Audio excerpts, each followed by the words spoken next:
Já estou em ordem. Bem, meus amados, então, boa noite mais uma vez. E nós trouxemos hoje um tema que fala, mais uma vez, de justificação pela fé, né? E o objetivo, além de, eu sei que algumas pessoas até pediram, inclusive, né, um pouco de Daniel, Apocalipse, eu tenho certeza que outros irmãos aí estão aí, de repente, preparando até algum tema aí sobre isso aí, mas nós também vamos preparar para ajudar e também eu tenho certeza que outros vão preparar também. O de hoje será a justificação pela fé. Você vai dizer, mas João, nós já falamos sobre justificação pela fé, né, semana passada, não foi? Meus amados, mas aqui é um tema que, eu diria a você, inesgotável, viu? Não tem fim, não, meus amados. Tenha certeza disso. Nós vamos ver aqui alguns princípios dessa justificação pela fé, né? E eu vou trazer outros temas também nessa linha aí, tá certo, meus irmãos? Já tem um tema aqui preparando, já está com 90% preparado, que é reconciliados com Deus, né? Aí nós vamos entender também um pouquinho dessa reconciliação, que eu, fazendo ali, meus irmãos, eu me deliciei demais no tema, viu? Mas hoje nós vamos estudar alguns desses princípios, né, de justificação pela fé.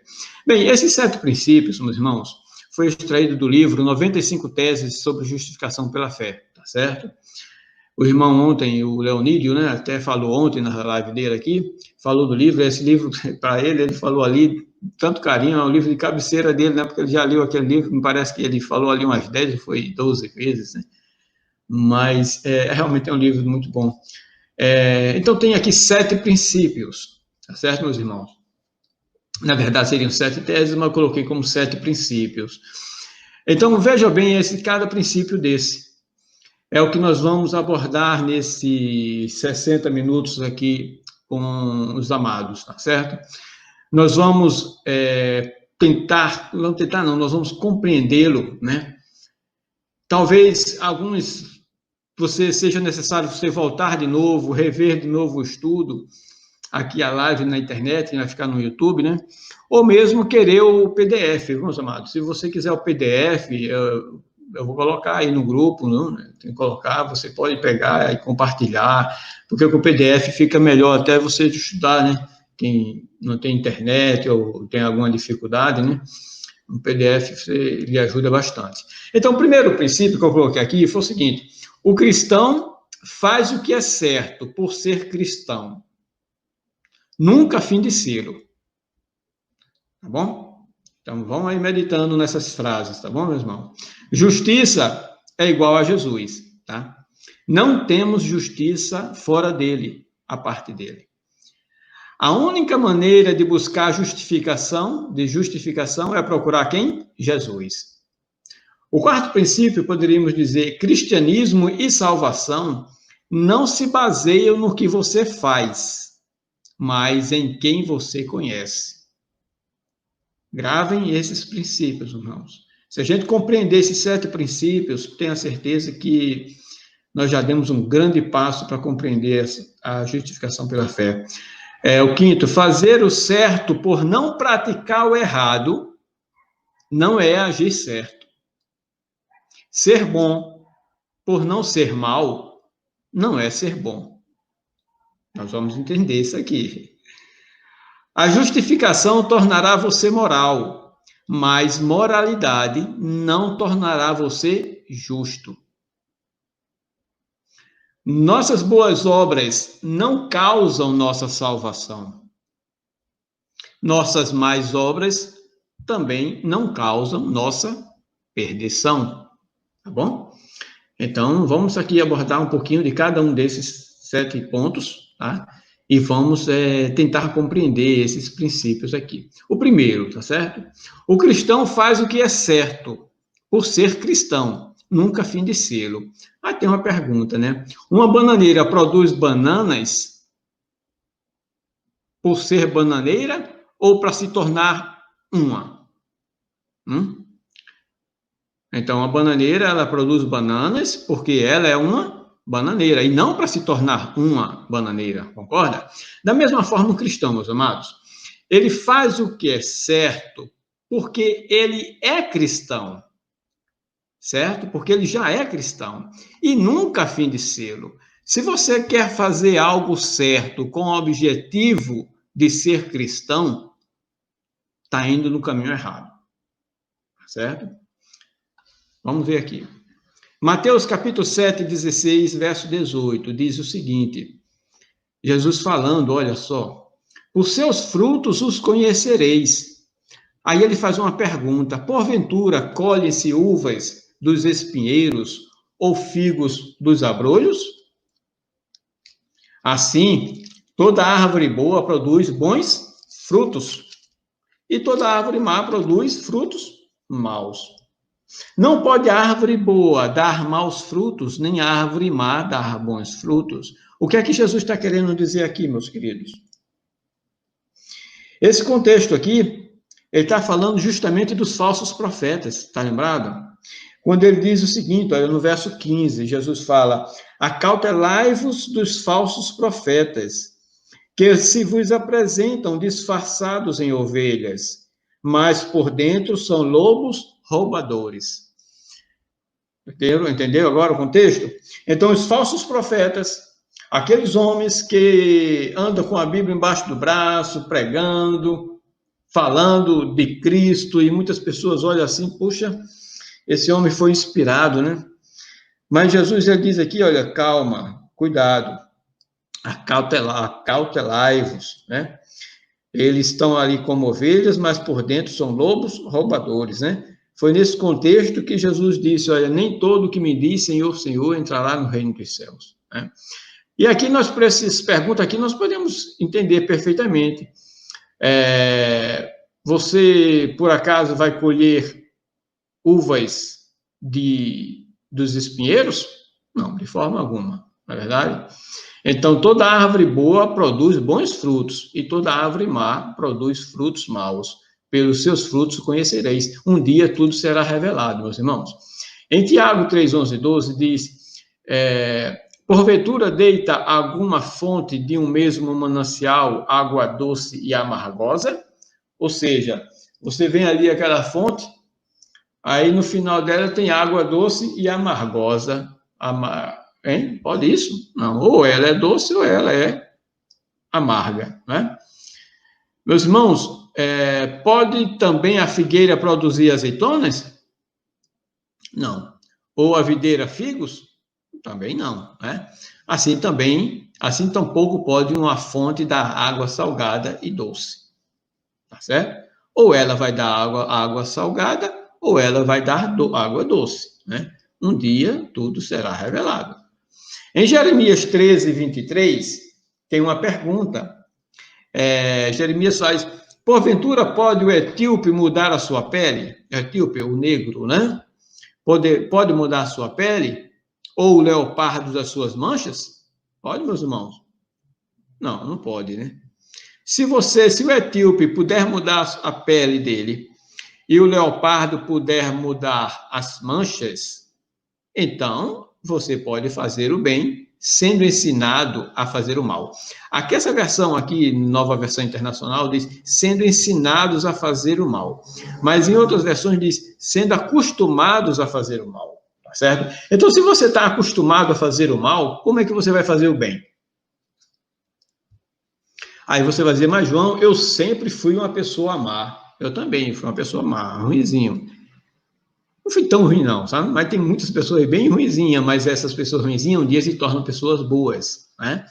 Mas se tornam pessoas boas por quê? Porque conhecem Cristo. Cristo faz a diferença, né? Cristo transforma. Cristo pega ali um ladrão, um assassino, e transforma ele em uma pessoa boa, né? Uma pessoa de paz. Isso é maravilhoso. Então, unicamente através de Cristo, através do seu Espírito, existe a transformação, né? Se não tiver Cristo, se não tiver o Espírito de Cristo, não será transformado. Foi essas palavras que Jesus se referiu a Nicodemos, né? Olha, Nicodemos, tem calma aí, Nicodemos. Olha, precisa nascer de novo, Nicodemos, né? Precisa nascer de novo, tá certo? Então, o primeiro princípio, meus irmãos, nos tornamos cristãos porque fazemos o que é certo ou porque andamos nos passos de Cristo. Então, nós nos tornamos cristãos porque andamos nos passos de Cristo, né? Aliás, os discípulos, eles foram conhecidos como cristãos por quê? Porque eles falavam de Jesus, né? Eles falavam com Jesus, eles se comportavam com Jesus, eles procuravam fazer as obras de Jesus. Então, eles foram chamados de Cristo. Tem um sermão, que depois nós vamos fazer aqui também, meus irmãos, de o que é ser cristão, né? Que nós vamos fazer um paralelo entre o cristão lá no Oriente e o cristão do Ocidente. Vamos fazer um trabalhozinho isso aí, e vai ser interessante. Mas olha só, então o cristão, ele não é porque ele faz o que é certo, mas porque ele anda com Cristo, né? O nosso bom comportamento, nossas boas ações, a nossa religiosidade não nos faz cristãos genuínos. Não nos faz, meus irmãos. Nos mostra apenas que somos o quê? Corretos. Somos justos aos olhos do homem. Somos moralmente certos, né? Somos moralmente certos. Cumprir a lei não é apenas para o cristão, mas é dever de todo homem. Não é isso que diz lá em Eclesiastes, capítulo 12, né? É dever de todo homem. Ah, é só para o cristão, só para o religioso? Não. Então, o que é ser cristão, fazer as boas ações, tudo isso aqui, meus irmãos, não nos faz cristãos. Porque eu conheço pessoas, eu acredito que você também conhece pessoas que são moralmente certas, pessoas corretas, pessoas justas, não admitem o erro, né? Então, tem pessoas assim, mas não são cristãos. São pessoas que não têm Cristo no coração, mas são pessoas moralmente corretas, né? Então, o primeiro princípio, nós concluindo aqui, voltando aqui rapidinho, meus irmãos, então o cristão faz o que é certo por ser cristão, nunca a fim de sê-lo, não é verdade? O segundo, justiça de Deus, ou justiça, né? Porque nós podemos colocar aqui só justiça, mas justiça de Deus é igual a Jesus, né? Então, a justiça de Deus é Cristo. Não temos justiça fora dele, tá certo, meus irmãos? Eu fiz aqui uma justiça de Deus versus justiça do homem, mas, na verdade, justiça é uma só, é Cristo Jesus, né? Mas vamos aqui fazer uma comparação rápida. Justiça é fazer o que é certo. Justiça é andar em conformidade com a lei de Deus e dos homens. Isso é ser justiça, isso é ser justo. Justiça é praticar a santidade. Justiça é praticar o amor. Tudo isso pode até justificar o homem para o homem, mas não para Deus. Então, o que é que justifica o homem para Deus? Jesus. Então, nada que venhamos fazer aqui vai nos justificar diante de Deus. Nada, meus amados. Por mais correto que você seja, por mais justo que você seja, não há de ser justificado através das obras, através de sua vida correta e justa que você tem aqui. Isso pode até lhe justificar diante dos homens, mas não diante de Deus. Quando se trata de justiça de Deus, de salvação, é uma. Quem é? Jesus. Tá certo? Isaías 64 diz o quê? Todos nós somos como o imundo, e todas as nossas justiças, como o quê? Como trapo da imundícia. Todos nós murchamos como a folha, as nossas iniquidades como o vento nos arrebatam. Tá certo? Então, todas as nossas justiças são como trapo da imundícia. Tá certo, meus irmãos?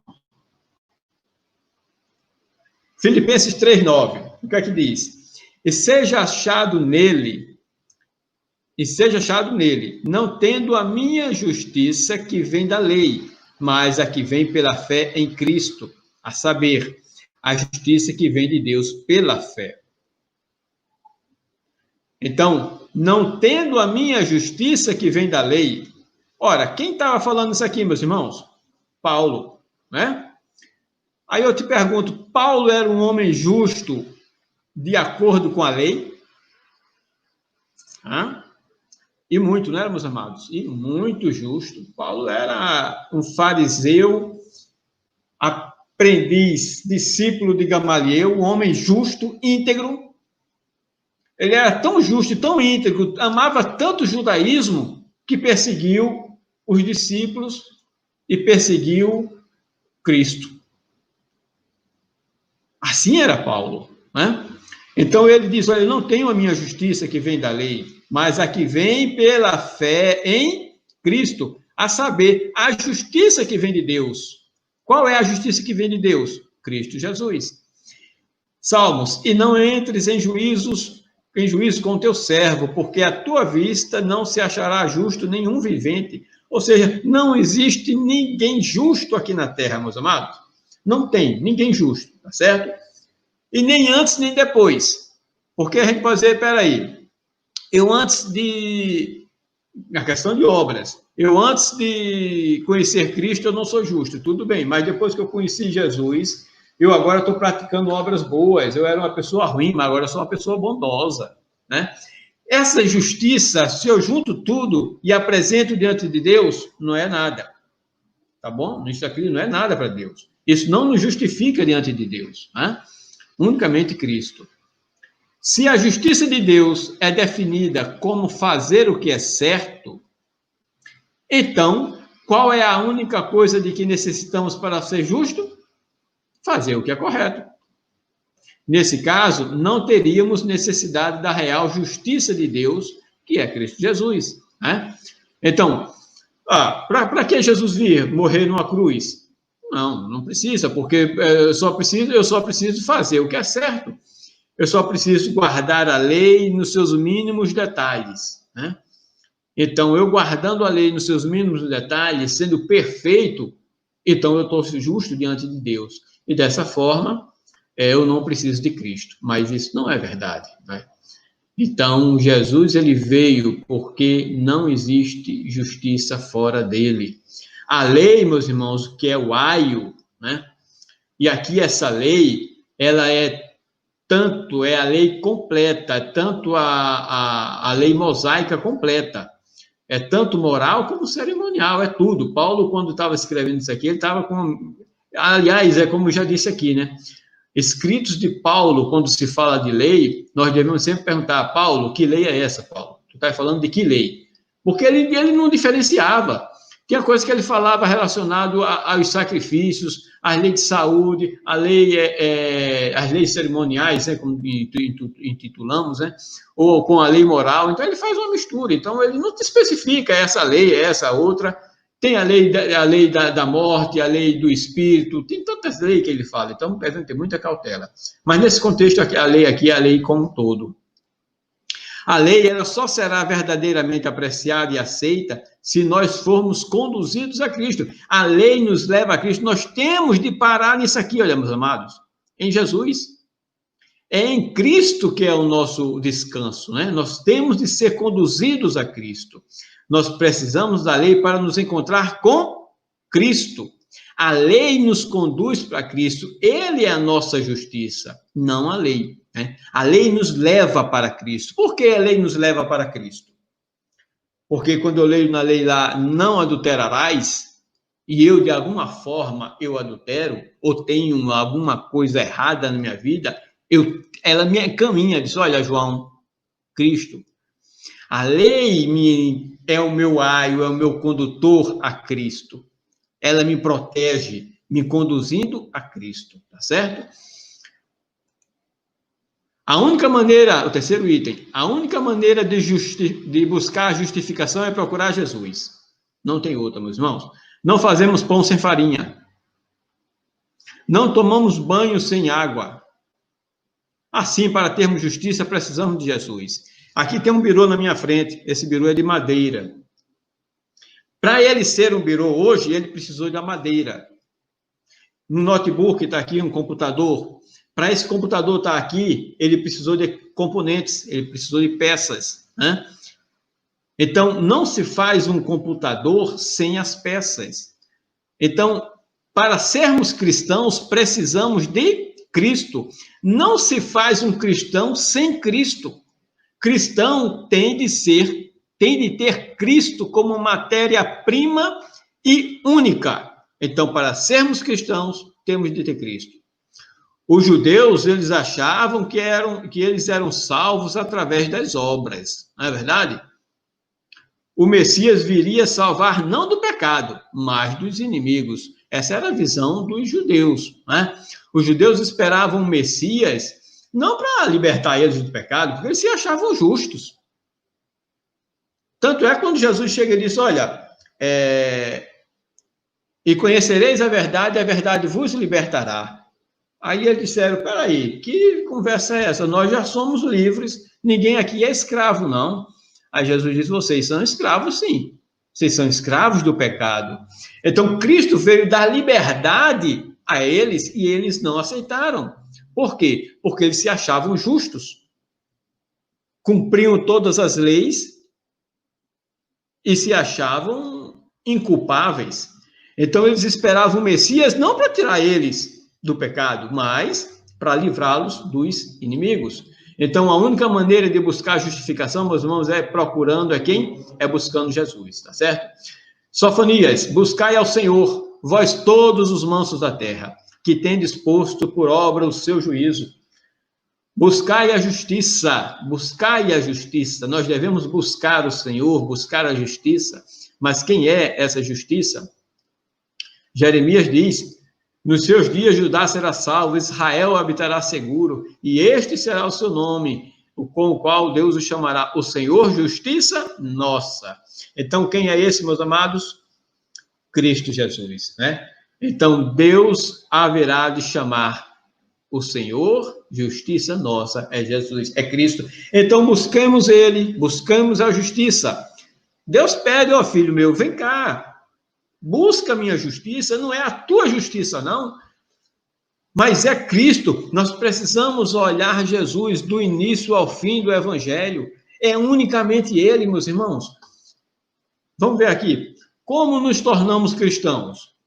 Sendo bons indo à igreja? Sendo bons indo à igreja? É assim que nós nos tornamos cristãos? Como nos tornamos justos? Guardando a lei, fazendo as obras? É assim que nós seremos justos? Como é que nós nos tornamos santos? Lendo a Bíblia e orando? Meus irmãos, o como não é a questão. Justificação pela fé é quem, meus irmãos? É uma pessoa. É termos uma experiência com essa pessoa. A justiça nos justifica.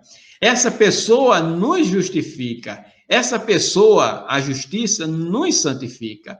A questão não é o como, é quem. Quem me torna cristão? Essa é a pergunta. Quem nos torna justos? Quem nos torna santos?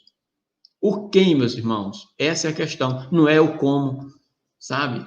Muitas vezes, muitos irmãos, eu não digo só entre nosso meio, mas se a gente olhar assim no mundo evangélico em geral, muitos procuram não o quem, mas o como. Não é verdade? O como. E principalmente nossos irmãos católicos, né? Eles olham muito a questão das obras, né? Tanto é que as obras, a salvação para eles é através de Cristo e também através das obras. Então, eles procuram muito o como. Mas as Escrituras nos mostram que o mais importante, o princípio de tudo é quem. Quem me torna cristão? É Cristo Jesus. Quem me torna justo? Né? É isso, quem? Essa é a questão, meus amados. Quarto ponto. Cristianismo e salvação não se baseiam no que você faz, mas em quem você conhece. Então, não é o que você faz, mas é quem você conhece. Né? No nosso mundo, tem sempre aquele quem indica, né? É o QI, né? Quem indica. Então, você vai falar com alguma pessoa e quem indicou, né? Você tem que dizer, olha, quem está me indicando é fulano. Né? Eu conheço o rei. Eu conheço o rei, então as portas se abrem, né? Então, olha só. O cristianismo é isso aqui. Não é o que você faz, mas em quem você conhece. Você acredita que seu relacionamento com Cristo é a coisa que faz toda a diferença em sua vida espiritual? Você acredita, meus irmãos, que o cristianismo se baseia em quem você conhece ou crê que se baseia no que você faz? Reflita um pouco nessas perguntas, né? Nós precisamos conhecer Cristo, olhar para Jesus. O resto vem depois que nós mantermos uma comunhão íntima com Ele.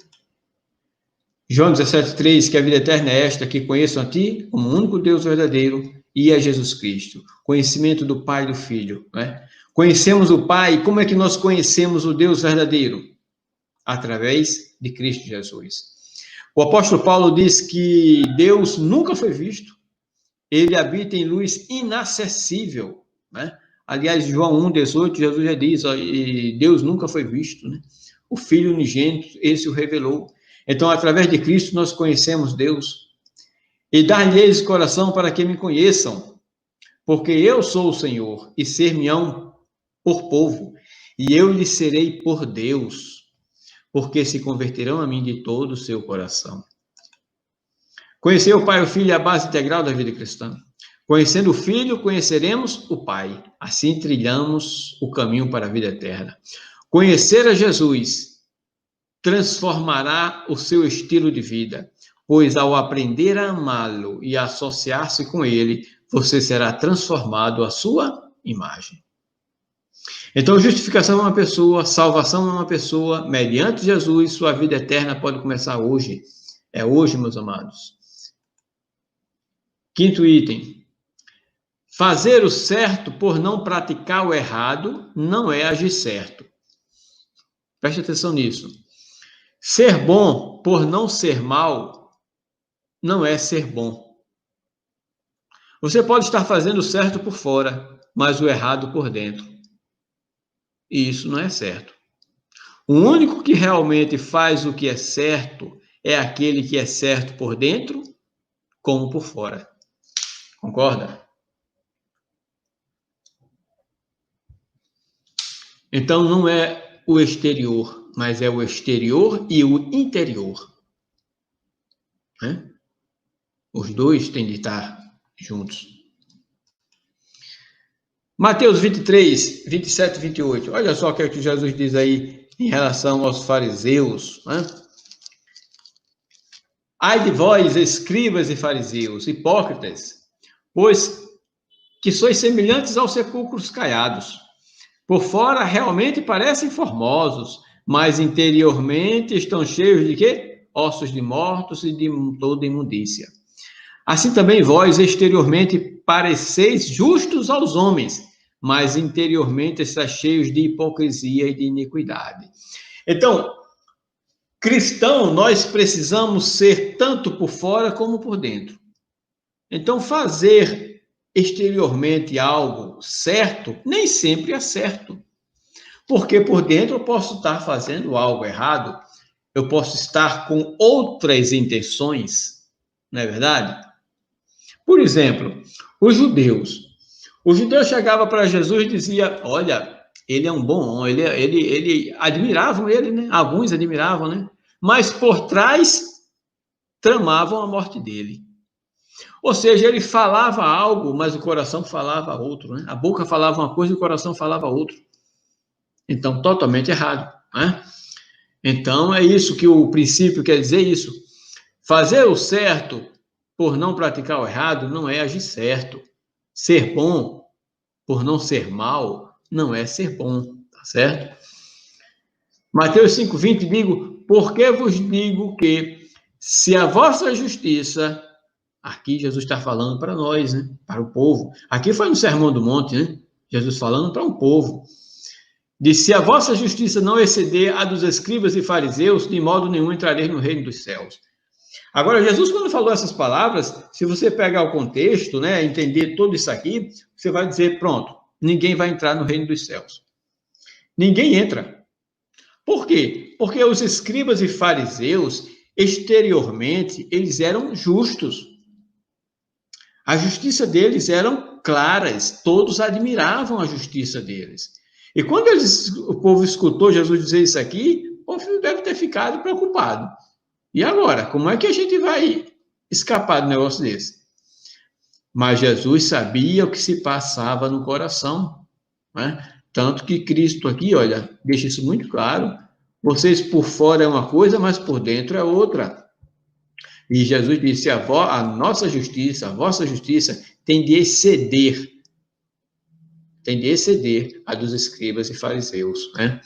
O objetivo para o cristão é ser bom tanto por dentro quanto por fora. Não importa o tamanho da bondade exterior, ela não serve para a salvação. Não serve. Para este mundo, ser bom por fora apenas pode ser suficiente, mas para o reino de Deus, não. A transformação deve vir de dentro para fora, né? Tem de afetar. O nosso fora, o nosso exterior, o interior tem de falar primeiro. Nossos atos têm de partir do nosso coração. Ah, você vai dizer, João, mas é difícil, porque o meu coração a palavra de Deus até diz, né? Enganoso é o coração, né? Quem o conhecerá? Mas é verdade, mas nós devemos aprender a exteriorizar aquilo que está no nosso coração. Porque Deus julga, Deus olha o nosso coração, meus irmãos. Anjos podem até estar olhando o nosso proceder, o nosso exterior, a nossa bondade exterior, mas Deus não, Deus está olhando o que se passa no nosso coração. Apocalipse 3, 15, 17 nos dá uma lição. Ele diz: conheço as tuas obras, que nem és frio nem quente, quem deras foras frio ou quente. Assim, porque és morno e não és frio nem quente, vomitar-te-ei da minha boca, disse Jesus. Como dizes, rico sou e estou enriquecido, e de nada tenho falta, e não sabes que és um desgraçado, miserável, pobre, cego e nu. Olha só, Jesus diz: eu conheço as tuas obras. Jesus está falando para quem? Para a igreja de Laodiceia, né? Para o povo dos últimos dias. E aqui nós precisamos lembrar o seguinte: o povo como um todo geral. Você que está assistindo aí, por gentileza, se for qualquer outra religião, né? Seja assembleísta, seja católico, seja batista, ou qualquer o que não tem religião mesmo, né? Cristo está falando para toda a geração de hoje. Essa aqui é a última igreja do Apocalipse. As 7 igrejas, aqui é a última, de Laodiceia. Não tem outra igreja. Não vai ter outro povo, meus irmãos. Esse é o povo que vai ver Cristo voltar. Este é o povo que vai estar vivo quando Cristo voltar. É a última geração. Pode ser que muitos vão ser levados antes, mas é a última geração. Conheço as tuas obras, Jesus está dizendo. Eu conheço teu coração. Olha, tu não és frio nem quente. Ah, se fosse frio ou quente, né? Mas Jesus disse que nós somos o quê? Desgraçado, miserável, pobre, cego e nu. Por que isso tudo? O que é que ele diz aqui em verso 18 e 19? Aconselho-te que de mim compres o quê? Ouro, compre também roupas e compre colírio para ungires os olhos. Sê, pois, zeloso e arrepende-te. Esse é o conselho de Cristo, né? E nós precisamos atender esse conselho. Apocalipse 16, 15 diz que vem como ladrão. Bem-aventurado aquele que vigia e guarda as suas roupas, para que não ande nu e não se veja as suas vergonhas. Olha que coisa interessante.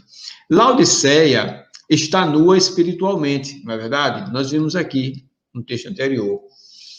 Mas o último povo que estará passando pelas 7 últimas pragas não estará. Por quê? Veja só que ele diz: bem-aventurado aquele que vigia e guarda as suas roupas. Aqui na Apocalipse 16, João está falando aqui do momento das pragas, né? O capítulo todo 16 é falando das 7 últimas pragas. E João diz que tem um povo, né, que vai ser bem-aventurado. É aquele que vigia e que guarda as suas roupas. E aí a gente pergunta: mas João, que roupa é essa? Será que é uma calça jeans, uma calça bonita, um paletó, uma gravata? Né? Então, guarda essas roupas para que você não ande nu. Então, essa pessoa está vestida. Enquanto que Laodiceia Laodiceia diz aqui que ela estava vestida, mas Jesus disse, não, você não está vestido, não, você está nu, né? Você está nu. Mas aqui, esse povo aqui, ele está bem vestido. Agora, que roupa é essa? Vestido de quê, né? Bondade e justiça que existe somente no exterior é repulsiva a Deus. Ele sabe que o pecador declarado é mais facilmente alcançado com as boas novas de salvação do que aquele que não sente qualquer necessidade. A justiça exterior é não só inútil aos olhos de Deus, mas é ele mesmo repugnante. Meus queridos, porque ele disse que a justiça exterior ela é repulsiva a Deus? Fariseu e publicano, né? Eu acredito que todos conheçam aí essa parábola. Eu vou ler aqui.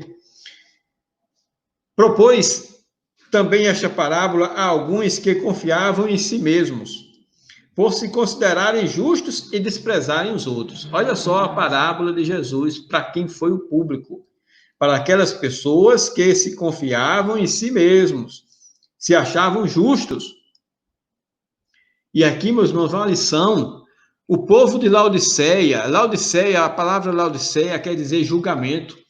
E é incrível como o povo de hoje, nós, eu vou dizer um povo não, porque às vezes termina me excluindo, eu não aliso, nós temos o costume de estarmos sempre julgando as pessoas, julgando as atitudes das pessoas, julgando o comportamento das pessoas. Isso está errado. Nós temos de parar com isso, nós temos de olhar para Cristo. É Cristo quem julga. O julgamento pertence a Ele. E muitas vezes nós somos flagrados julgando. É ou não é? Somos flagrados julgando. Às vezes podemos nem julgar verbalmente, mas por pensamento. Julgamos filhos, esposas, esposos, amigos, parentes, conhecidos, a quem não conhecemos, estamos sempre julgando. Isso é um problema sério, porque é aquele negócio, olha, aquela pessoa está fazendo isso, olha aquela pessoa, o comportamento daquela pessoa, eu guardo a lei, aquela pessoa não guarda, eu faço uma reforma, eu não como isso, aquela pessoa come.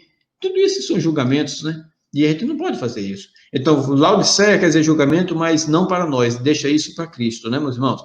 Então, fariseu e publicano, voltando aqui, aí ele diz no verso 10, 2 homens subiram no templo com o propósito de orar, um era fariseu e o outro publicano. O fariseu, em pé, orava de si mesmo desta forma, ó Deus, graças te dou porque não sou como os demais homens, olha só, roubadores, injustos, adúlteros, nem ainda como este publicano.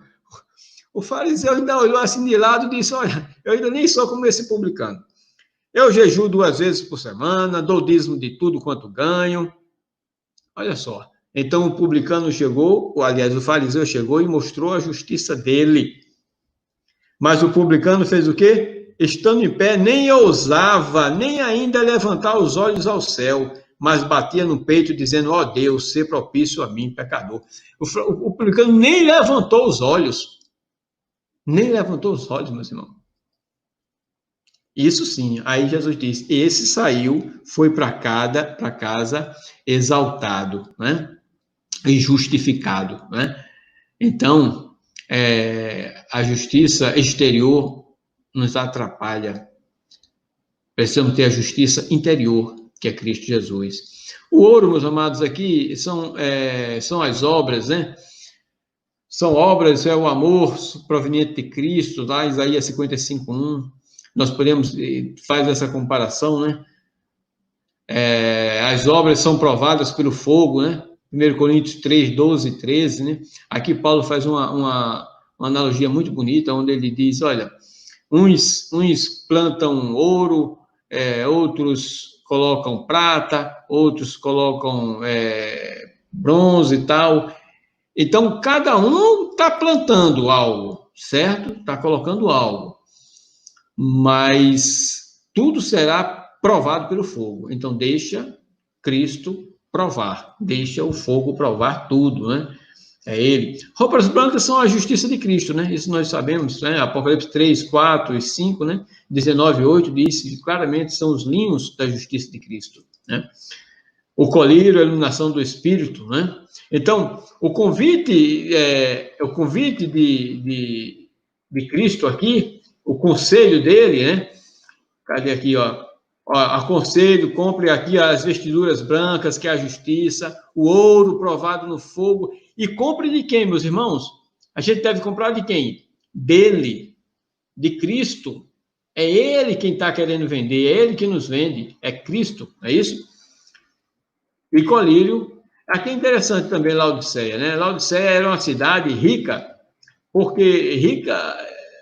Tanto é que diz a história que a Laodiceia passou por um terremoto, foi praticamente totalmente destruída.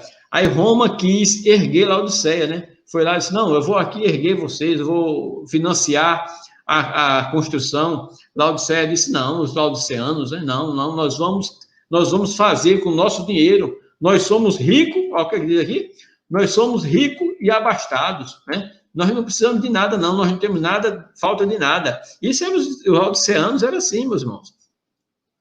Dizem também lá que Laodiceia, lá tinha uma água, a água lá era morna, né? É por isso que Jesus diz aqui, olha, tu és morno, Laodiceia, tu não és frio nem quente. E diz que o banho morno lá, né? Os livros dizem que o banho morno era um banho confortante, as pessoas eram curadas, né? De muitas doenças, num banho morno de Laodiceia, né? Mas Jesus Cristo pegou a cidade de Laodiceia e aplicou ao povo dele. É incrível, né? Que sabedoria, meus irmãos de Deus. Deus pegar fatos existentes em uma cidade e aplicar a um povo que viria a existir 2000 anos depois. Isso é sabedoria de Deus, meus irmãos. Não tem outra, né? Vamos aqui. O sexto, ainda falta o sétimo. A justificação tornará você moral, mas moralidade não tornará você justo. É verdade, né? Concorda? Deus não é contra a moralidade de forma alguma. Se você estiver vivendo uma vida moral, ficará livre da cadeia. Concorda? Haverá de manter-se melhor no emprego, você será bem visto na sociedade, sua reputação e conceito na comunidade melhorará. Mas não podemos substituir a justiça pela moralidade. Vejamos essa parábola. Parábola das bodas, né? Mateus 22, 1 e 2. O que é que nos diz aqui? Então, Jesus, tomando a palavra, tornou a falar em parábolas, dizendo: o reino dos céus é semelhante a um certo rei que celebrou as bodas de seu filho. Você, meu irmão, é a igreja, eu sou a igreja, nós somos a igreja, nós estamos nos preparando para casar com Cristo, né? Esse é um casamento. Então, aqui o reino dos céus é um rei que está celebrando as bodas de seu filho. Quem é esse rei? É Deus. Quem é o filho? É Cristo. Então, o rei, o pai, está celebrando o casamento de seu filho. E quem vai casar com o filho, meus irmãos? Eu, você, cada um de nós. A igreja vai se casar com Cristo. Eu não vou contar aqui toda a parábola, mas, pulando para o verso 11 e 12, depois você pode ler, o rei entra para ver os convidados e viu ali um homem que não estava trajado com vestes de núpcias. E disse-lhe: amigo, como entraste aqui, não tendo veste nupcial? E ele se entristeceu, né? Então, quem eram os convidados? O verso 9 e 10, veja só o que diz o verso 9 e 10. O convite foi: foram vários convites, né? Mas o final foi: ide, pois, para as encruzilhadas dos caminhos e convidai para as bodas a quantos encontrardes. E saindo aqueles servos pelas estradas, reuniram todos os que encontraram, maus e bons. E a sala do banquete ficou repleta de convidados. Então, tinham pessoas maus e bons na festa. Foram todos convidados. Tudo bem. A salvação é para todos. Todos são convidados, concorda? Deus amou o mundo, que deu seu Filho, para que todo aquele... é só para os salvos, é só para os bonzinhos? Não, é para quem é ruim, é para todos, né? Então, tanto maus e bons estavam na festa de casamento. Mas qual foi o erro do homem? Porque esse homem aqui, olha só o que diz aqui, como entraste aqui não tendo veste nupcial? O problema é que o homem não estava bem vestido. Ele estava bagunçando na festa? Não. Ele estava fazendo coisas erradas na festa? Não. Ele simplesmente não estava vestido. Vestido com o quê? Com as vestes de Cristo, a justiça de Cristo. É isso que nós precisamos nos apossar, é da justiça de Cristo, é as vestes dele. O que aconteceu aqui, meus irmãos, com esse homem? O rei amarrai, disse o seguinte, ó, amarrai aos pés e mãos, levai, lançai fora nas trevas exteriores. Aqui é uma parábola, tá certo? Muitos são chamados, mas poucos escolhidos. A moralidade não só fracassará em torná-lo justo, mas, na verdade, pode afastá-lo da genuína justiça. Meus irmãos, essa parábola aqui, esse cidadão aqui, esse homem, ele podia estar na festa ali sentado, bem sentado, calmo. O problema não é o comportamento dele, mas é como ele estava vestido. Diz o verso 9 e 10 que foi homens bons e maus que foi convidado. Ele talvez fosse até um homem bom, né? Talvez, a parábola não diz, e não era o objetivo da parábola dizer isso. O objetivo da parábola é mostrar isso aqui, ó, a veste dele, que é a nossa veste, a veste de Cristo Jesus, né? Esse foi o maior objetivo. E mostrar que a moralidade fracassará em torná-lo justo, né? Mas, na verdade, pode até afastá-lo da genuína justiça. Como dizes, né? Rico sou e estou enriquecido e nada tenho falta, né? Aconselho, compre roupas brancas, né? Precisamos disso aqui, roupas brancas. Regozijemos e alegremos-nos e damos glória, porque vindas são as bodas do Cordeiro, né? E a sua esposa se aprontou. Olha só que maravilha, meus irmãos. Quem é a esposa aqui?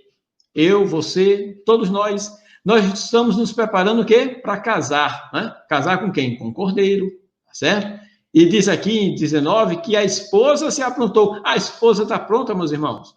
Mas a esposa está pronta com qual veste? Com a veste dela? Com a veste do Cordeiro, a justiça do Cordeiro. Olha aqui, ó. E foi-lhe dado que se vestisse de linho fino, que são o quê? São a justiça dos santos. Voltando um pouquinho aqui para aquela palavra, rapidinho. Tem um contexto que diz o seguinte, que os casamentos, quando as pessoas davam um casamento, uma festa de casamento, que chamavam certos convidados, eles davam também a roupa dos convidados. Entenderam? É mais ou menos nos dias de hoje. Hoje, quando a pessoa se casa, geralmente o noivo, a noiva diz, olha, os noivos, os padrinhos vão contar roupa, né? As madrinhas vão contar roupa, ou então as damas de honra devem ir com essa roupa aqui. Eles não dão, né? Eles mandam comprar, não é verdade? Mas aqui no Oriente, nessa época, as pessoas, quem ia casar, ele dava roupa. Então, você era convidado, mas ganhava a roupa para entrar na festa. Era o convite, né? O cartão de entrada era a roupa.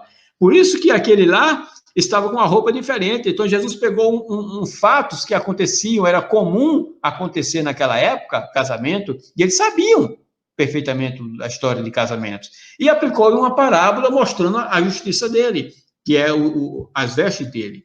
Né? Que sabedoria essa de Cristo. Bem-aventurado é aqueles que são chamados a ceia das bodas do Cordeiro. Né? É possível ter bondade exterior somente, mas nunca é possível ter bondade interna sozinha, interior sozinha, né? Quando o coração é mudado, o resultado é inevitável. Será uma mudança de comportamento. A justificação sempre fará você uma pessoa moralmente aceita na sociedade. Você ser moral não lhe torna justo, mas você justo vai tornar você moral. Nossas boas obras não causam nossa salvação. Último item. Nossas más obras não causam nossa perdição. Vejamos. Se as boas obras não nos salvam, então elas não devem ser importantes. Será? Se as nossas obras mais não causam nossa perdição, então está certo praticá-las. Será isso certo? Se as obras boas, elas não levam à minha salvação, para que que fazer as obras, fazer boas obras, se elas não me salvam? E aqui entra um outro estudo que a gente vai fazer mais vezes. Para que servem as obras, né? Para quê? Então, se elas não nos salvam, então, e as obras mais não me perdem, não faz com que eu perca, então vou também praticar. Mas isso está certo? Não está certo, né, meus irmãos? Aí a gente vai ver. Romanos 3,20 diz que nenhuma carne é justificada diante dele por obras da lei. Não há salvação, e nenhum outro há salvação. Porque também debaixo do céu nenhum outro nome há dado entre os homens pelo qual sejamos salvos. Então é o nome de Cristo, né? A gente sabe disso. Filipenses, o que é que Paulo diz aqui? É o que eu falei logo no início. Paulo era justo ou não era? Tem uma ideia, vejam o que esse homem fazia. Ainda que também podia confiar na carne, ou seja, ele dizia, olha, eu confio na carne, eu podia confiar na carne. Se algum outro cuida que pode confiar na carne, eu ainda mais. Ou seja, Paulo está dizendo, meu amigo, você se acha justo? Eu me acho, Paulo. Eu sou uma pessoa direita, eu dou dízimo, eu sou guardador da lei de Deus, eu sou, me visto impecável, eu faço caridade. Aliás, meus irmãos, eu já falei aqui, né? Os muçulmanos, por exemplo, né, o Islã, tem lá obras diárias, né, que são feitas, né? Eles mostram com as obras como salvação, né? E eles são muito rigorosos na questão daquelas obras. E Paulo está dizendo, olha, eu mais ainda, mas se você se acha justo na carne, eu mais ainda, olha só, fui circuncidado, eu sou da linhagem de Israel, eu sou de Benjamim, sou hebreu, eu sou fariseu. Fariseu é a pior seita que tinha lá, rigorosíssima. Eu fui tão zeloso que fui perseguidor da igreja. Segundo a justiça, olha só o que ele diz aqui, essa frase de Paulo aqui é simplesmente... Segundo a justiça que há na lei, eu sou o quê? Irrepreensível. Meus amados, quando é que os santos de Deus vão se tornar irrepreensíveis? Quando nós entendermos e absorver e ser colocado em nossas vidas uma justiça de Cristo, a nossa justificação. Justificação não é só aceitar Cristo. Eu aceitei Jesus, estou justificado. Isso é o primeiro passo da justiça. O que é que diz lá em Apocalipse 14, né? Os 144 serão irrepreensíveis diante de Deus. Paulo ele se achava irrepreensível segundo a lei. Paulo dizia, olha, se tem justiça na lei, meu amigo, eu era irrepreensível. Impecável. Eu não pecava. Paulo só faltou dizer isso. Eu não pequei, eu era irrepreensível. Disse isso em outras palavras, né, indiretamente. Mas o que para mim era ganho, reputei-o por perda. Por causa de quem? Por causa de Cristo. Aí quando a gente lê essas palavras aqui de Paulo e lê lá em Romanos 6 e 7, a gente vê, olha assim, puxa vida, que coisa. Um homem que se achava irrepreensível, ele diz, olha, perdi tudo. E eu não tinha pecado, eu achava que não tinha pecado, mas o pecado eu tinha sim e muito. Então é isso, meus irmãos. Nossa atenção não deve concentrar-se sobre nossas ações, sejam elas boas ou mais. Ao buscar salvação, devemos focalizar quem? Jesus. E ao contemplá-lo, somos transformados à sua imagem. Toda vez que olharmos a nós próprios, fracassaremos. Ou veremos nossa pecaminosidade e nos tornaremos desanimados, ou veremos nosso bom comportamento e ficaremos orgulhosos. Veja só o perigo. É um beco sem saída, seja qual for a direção que tomarmos. Somente olhando Jesus estaremos seguros. A salvação será pelo que fizemos a respeito de Cristo. As boas obras estarão presentes no crente salvo, mas não foram elas que causaram a salvação. Do mesmo modo, a perdição será pelo que não fizemos a respeito de Cristo. As más obras estarão presentes no ímpio, mas elas não foram a causa da perdição. Serão o resultado. Está entendendo? Então, por que eu sou salvo? Porque eu aceitei Cristo. Por que eu me perco? Porque eu não aceitei Cristo. Por que eu sou salvo? Foi pelas obras? Não, porque eu abri meu coração a Cristo. Porque eu me perdi? Porque eu estou fazendo obras mais? Não, porque eu simplesmente não tenho Cristo. Porque eu não aceitei o sacrifício dele na cruz do Calvário. Tá certo? Deus não julga pelos atos exteriores, mas pelo coração.